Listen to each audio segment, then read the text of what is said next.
प्यारे विद्यार्थियों, उम्मीद है आप खुश होंगे और अपना दैनिक कार्य भी अच्छे से पूर्ण कर रहे होंगे। तो चलिए अब हम चलते हैं व्याकरण के अगले विषय की ओर, अलंकार। अलंकार क्या होते हैं?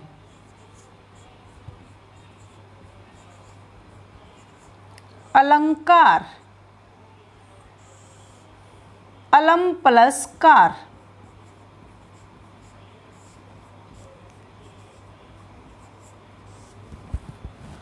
अलंकार का अर्थ होता है आभूषण,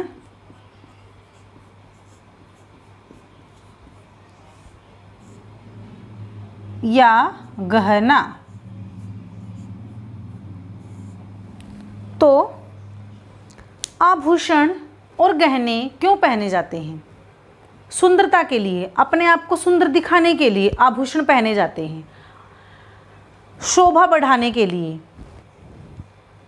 तो अलंकार का शाब्दिक अर्थ होता है आभूषण या गहने, जेवर, जो सुंदरता बढ़ाने का काम करते हैं। व्याकरण की दृष्टि से अलंकार का अर्थ होता है जो शब्द होते हैं, न कि कोई जेवर या कोई गहना। शब्दों के द्वारा ही हमें पता चलता है। जो शब्द काव्य की शोभा बढ़ाते हैं, यानी काव्य की सुंदरता बढ़ाने वाले शब्दों को अलंकार कहते हैं। काव्य मतलब कविता। कविता की पंक्तियों में कुछ शब्द ऐसे होते हैं जिससे कविता सरस, रोचक, सजीव लगती है, वो होते हैं अलंकार। इसके बाद अलंकार के मुख्य भेद होते हैं दो। शब्दालंकार, शब्दालंकार।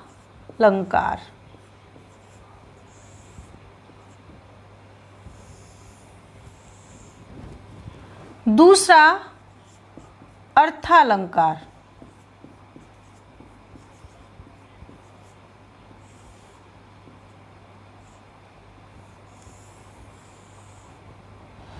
ये हो गए अलंकार के भेद। दो, एक उभय अलंकार भी होता है, लेकिन वो इतना महत्वपूर्ण नहीं है क्योंकि उसका कोई औचित्य ही नहीं है। शब्द अलंकार, जहाँ शब्द के कारण काव्य की शोभा बढ़ती है या काव्य सुंदर लगता है, सजीव लगता है, रोचक लगता है, शब्दालंकार कहते हैं। जहाँ अर्थ के कारण कविता की शोभा बढ़े, काव्य की शोभा बढ़े, या कविता में चमत्कार उत्पन्न हो। चमत्कार ये नहीं कोई जादू होगा, मतलब उससे कविता पढ़ने में अच्छी लगती है, मज़ा आता है पढ़ने में, वो होता है चमत्कार। तो अर्थालंकार अर्थ के कारण, शब्दालंकार शब्द के कारण। अब हम करेंगे शब्द अलंकार कौन से होते हैं और अर्थ अलंकार कौन से होते हैं। शब्द जमा अलंकार, दीर्घ संधि का प्रयोग भी यहाँ पर किया गया है, तो उससे मिलकर बनता है शब्दालंकार। इसके भेद हम करेंगे। पहला, अनुप्रास। अनुप्रास अलंकार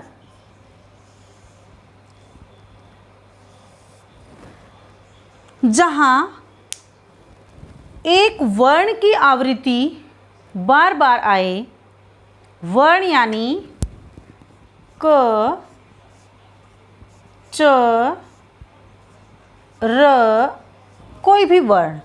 आवृत्ति मतलब आना, आवृत्ति मतलब आना।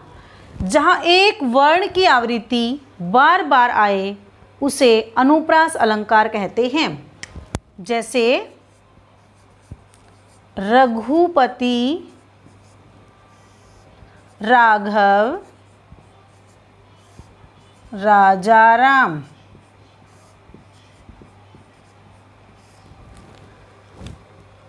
र वर्ण की आवृत्ति कितनी बार है? 2 बार है, 3 बार है, 4 बार, एक से अधिक होनी चाहिए। र र र एक वर्ण की आवृत्ति के कारण यह अलंकार अनुप्रास अलंकार है। चारु चंद्र की चंचल किरणें, चारु चंद्र की चंचल किरणें, तो यह इसमें कौन सी आवृत्ति है? च वर्ण की। तो यहाँ पर भी कौन सा अलंकार हो गया? अनुप्रास। दूसरा अलंकार यमक। यमक अलंकार में जहाँ हमने पढ़ा था अब एक वर्ण की आवृत्ति एक से अधिक बार हो तो अनुप्रास अलंकार होता है। अब यमक में एक शब्द की आवृत्ति एक से अधिक बार हो, वर्ण से ऊपर की सीढ़ी शब्द पर हम आ गए हैं, एक शब्द की आवृत्ति एक से अधिक बार होती है तो वहाँ और हर बार उस शब्द का अर्थ अलग होता है, तो वो होता है यमक अलंकार। जैसे काली घटा का, काली घटा का घमंड घटा।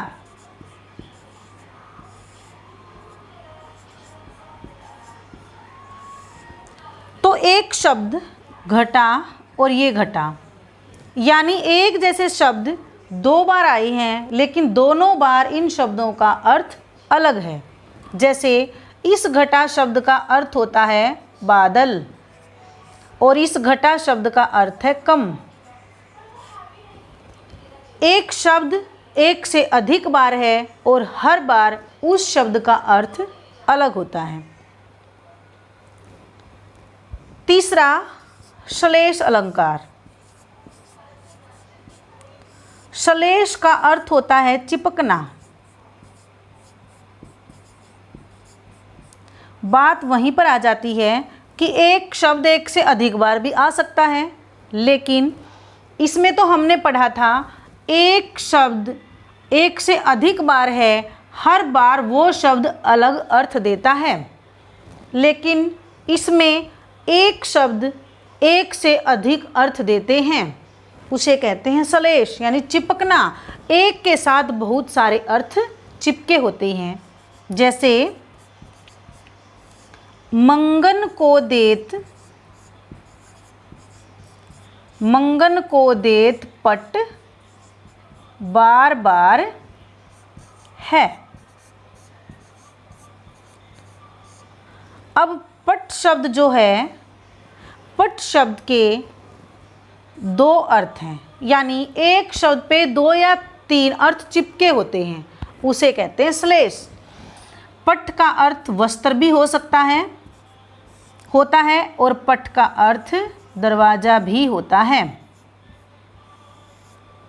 वो होता है श्लेष अलंकार। इसके बाद चौथा भी हम कर लेते हैं पुनरुक्ति। पुनरुक्ति प्रकाश अलंकार।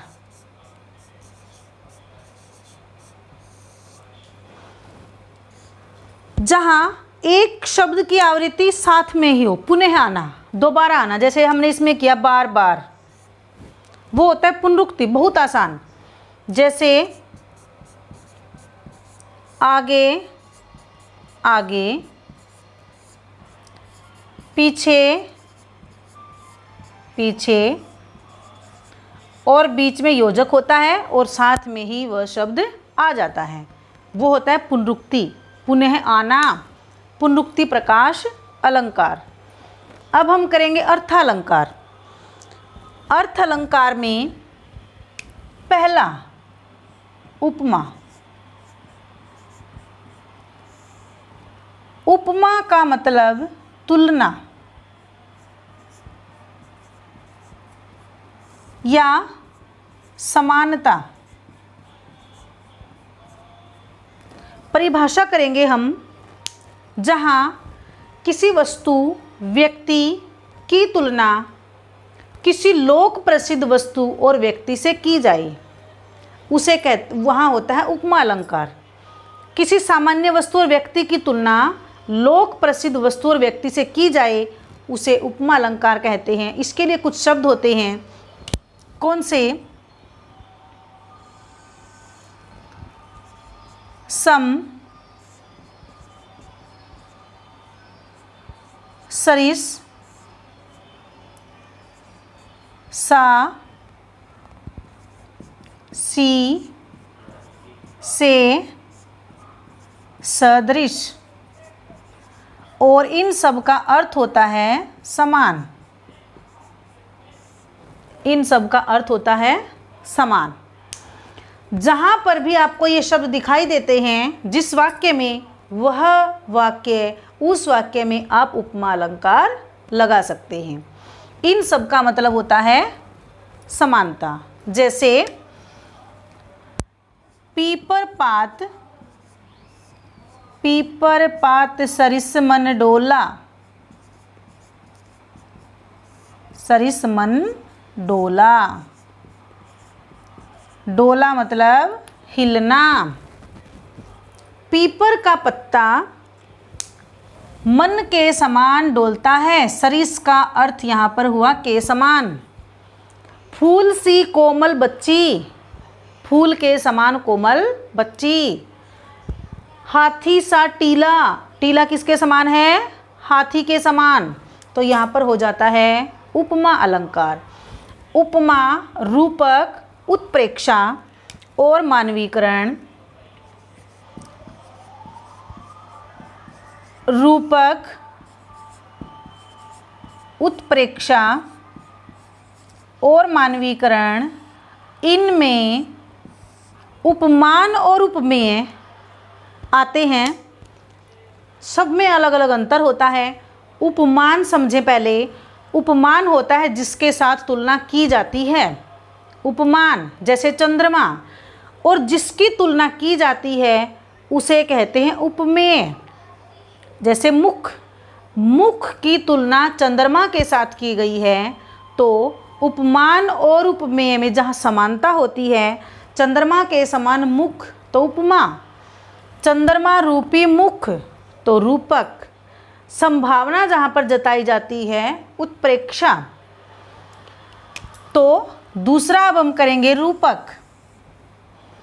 रूपक शब्द में हिंदी करते हुए रूपी शब्द का प्रयोग किया जाता है। रूपी शब्द, और उपमान को उपमेय समझ लिया जाता है, यानी एक वस्तु को दूसरी वस्तु समझ लिया जाता है, वो होता है रूपक। जैसे मैया, मैं तो चंद्र खिलौना ले हूँ। चंद्र खिलौना ले हूँ। छोटा कृष्ण बाल रूप में कहते हैं, मैया मुझे चंद्रमा रूपी खिलौना चाहिए। यानी चंद्रमा को ही बच्चे ने खिलौना मान लिया है, एक वस्तु को ही दूसरी वस्तु मान लिया है, तो वहाँ होता है रूपक अलंकार। उत्प्रेक्षा अलंकार में होता है संभावना। उपमान और उपमेय में संभावना, और कुछ शब्द होते हैं इसके लिए, मनु, मानो, मनहु, जनु, जानो, जनहु और ज्यों। ये शब्द आपको जहाँ पर भी दिखाई देते हैं वहीं उत्प्रेक्षा अलंकार होता है। जैसे उस काल मारे क्रोध के, उस काल मारे क्रोध के, तन कांपने उसका लगा, कांपने उसका लगा,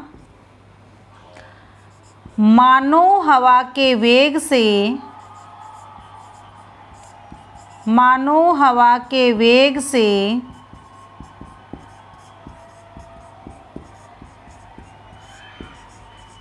सोता हुआ सागर जगा।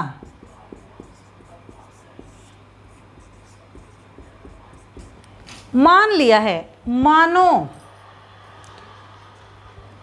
सिर फट गया उसका वहीं, मानो अरुण रंग का घड़ा। मतलब सिर फट गया उसका वहीं, मानो अरुण रंग का घड़ा, मानो खून का घड़ा भरा हुआ है। माना है, कल्पना और संभावना जहाँ पर जताई जाती है वहाँ उत्प्रेक्षा अलंकार होता है। उसके बाद अतिशयोक्ति।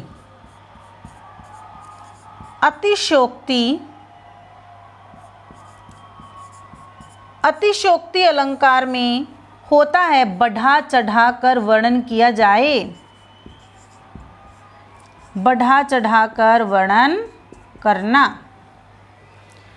राई का पहाड़ बना देना, किसी वस्तु को कोई बात इतनी है तो उसको बहुत अधिक बनाकर कहना। जैसे हनुमान की पूंछ में लगन न पाई आग, लंका सिगरी जल गई, गए निशाचर भाग। हनुमान की पूंछ में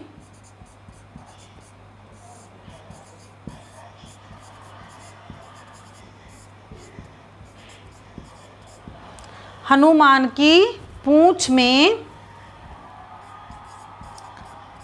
लग न पाई आग, लंका सिगरी मतलब सारी जल गई,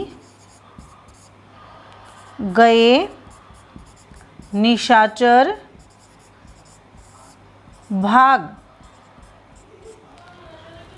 हनुमान की पूंछ में आग नहीं लगी और लंका सारी जल गई और गए निशाचर भाग, मतलब आग न लगने के कारण आग भी नहीं लगी और लंका भी सारी जल गई, मतलब बात बहुत बढ़ा चढ़ाकर कही गई है। दूसरा उदाहरण,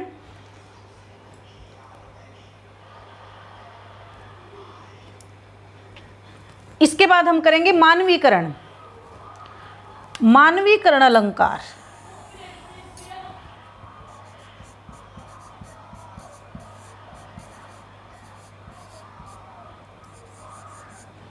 मानवीकरण अलंकार में होता है जड़ पर चेतन का आरोप, चेतन का आरोप। अब आप समझेंगे जड़ क्या होती है। जड़ होता है निर्जीव और चेतन होता है सजीव, यानी प्राकृतिक कोई भी वस्तु इसमें आती है। इसके उदाहरण में कोई भी प्राकृतिक वस्तु, पेड़ पौधे, लता, बादल, उषा, संध्या, बारिश, लताएं, फूल, पत्ते, इनके साथ किसी सजीव का वर्णन भी किया जाता है तो वो होता है मानवीकरण। दिशावसान का समय, मेघमय आसमान से उतर रही संध्या सुंदरी परी धीरे धीरे। मेघमय आसमान से उतर रही